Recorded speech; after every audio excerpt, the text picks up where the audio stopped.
And this will make everything much easier when it actually comes to the point where you have to make a decision. That was a good reminder for me to keep educating not only leadership but also our employees about what we do, so that they also know why we're reaching out to them about posting more on LinkedIn or being featured in videos.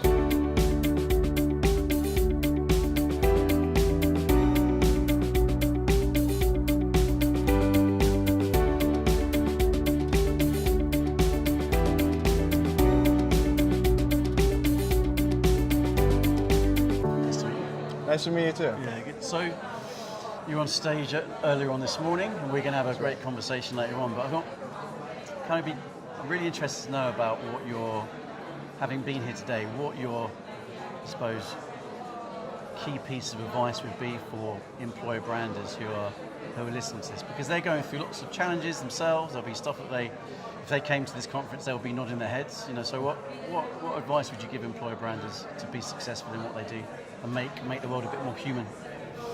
Well, I think that, especially like you say, not everyone has the same budget, which can make it more difficult to get the different objectives that you may have set up. And I think the solution is exactly what we're here for today, which is humans.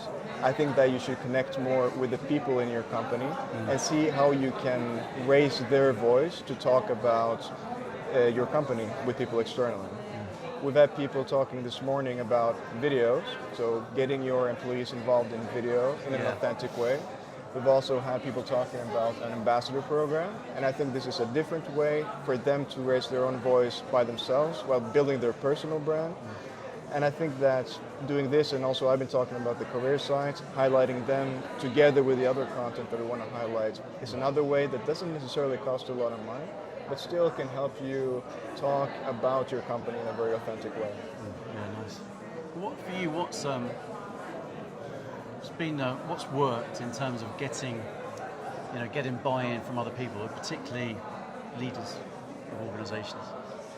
I think it can really depend on the company that you're working in. Yeah. For us, we have a quite flat organizational structure, and so which means that it's quite easy for me to get access to these people, to be able to have casual conversations with them and not only going to them in formal meetings where we're talking about specific projects.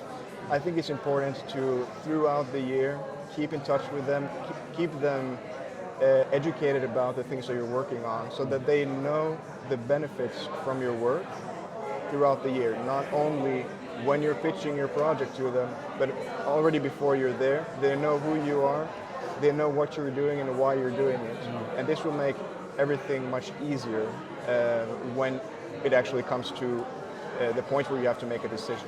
Actually, and that's similar when we talk about marketing, we talk about awareness a lot. And actually this is about awareness internally of your projects and what you're trying to achieve and how you're doing it. And people are busy, aren't they? They can forget what's going on. God forbid they can forget what's going on about a career site or a video project or an EVP development program. Awareness is really important.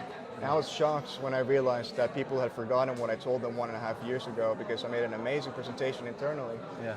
But it turns out that there are other things that are interesting in our company, and people tend to forget after a certain point. So that was a good reminder for me to keep educating not only leadership but also our employees about what we do, so that they also know why we're reaching out to them about posting more on LinkedIn or being featured in videos. It's not just us asking favors, but there are benefits in there for the company and for them personally. Yeah, nice.